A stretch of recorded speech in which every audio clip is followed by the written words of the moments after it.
Calor versus temperatura. Já se tornou normal confundir o uso de calor e temperatura. Muitas pessoas usam essas duas expressões sem ao menos saber a diferença entre elas. Temperatura é a medida de quanto estão agitados os átomos e as moléculas de um certo corpo. Calor é a quantidade de energia envolvida nessa agitação de moléculas. Ou seja, podemos assim concluir que, para que haja aumento ou diminuição de temperatura é necessário que exista certa quantidade de calor. No nosso blog tem um vídeo sobre isso e nossas fontes são seguras. Processos de transmissão de calor. Existem 3 tipos de propagação de calor: condução, convecção e irradiação. Condução é a transmissão de energia sem o deslocamento da molécula, ou seja, através de suas vibrações. Convecção é a propagação de calor dos fluidos e dos gases de acordo com suas densidades. E irradiação é a transmissão de calor que não precisa de nenhum meio material para ser transmitido, ou seja, pode ocorrer no vácuo.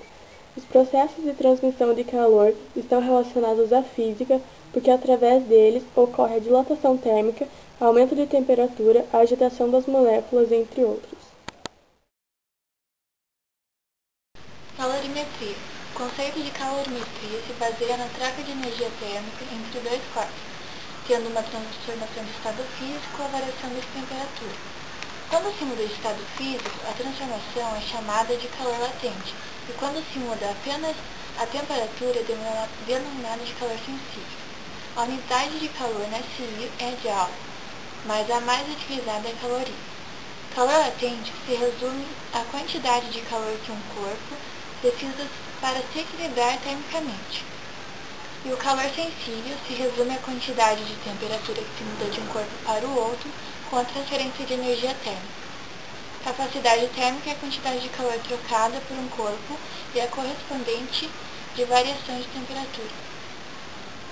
Calor específico indica uma característica da substância e a capacidade térmica dela. O principal princípio da calorimetria é o equilíbrio térmico, que consiste na troca de calor entre dois corpos até atingirem a mesma temperatura. Essa troca ocorre espontaneamente do corpo mais quente para o mais frio. 2 exemplos: o corpo A mais quente e o B mais frio, colocados no mesmo local sem influências externas. Nessas condições, os corpos trocam calor até atingirem a mesma temperatura. Outro exemplo claro é a mistura de café quente com leite frio, e ao realizar essa mistura, tende a se igualar até atingir o equilíbrio térmico. Daí o porquê da mistura ficar morna.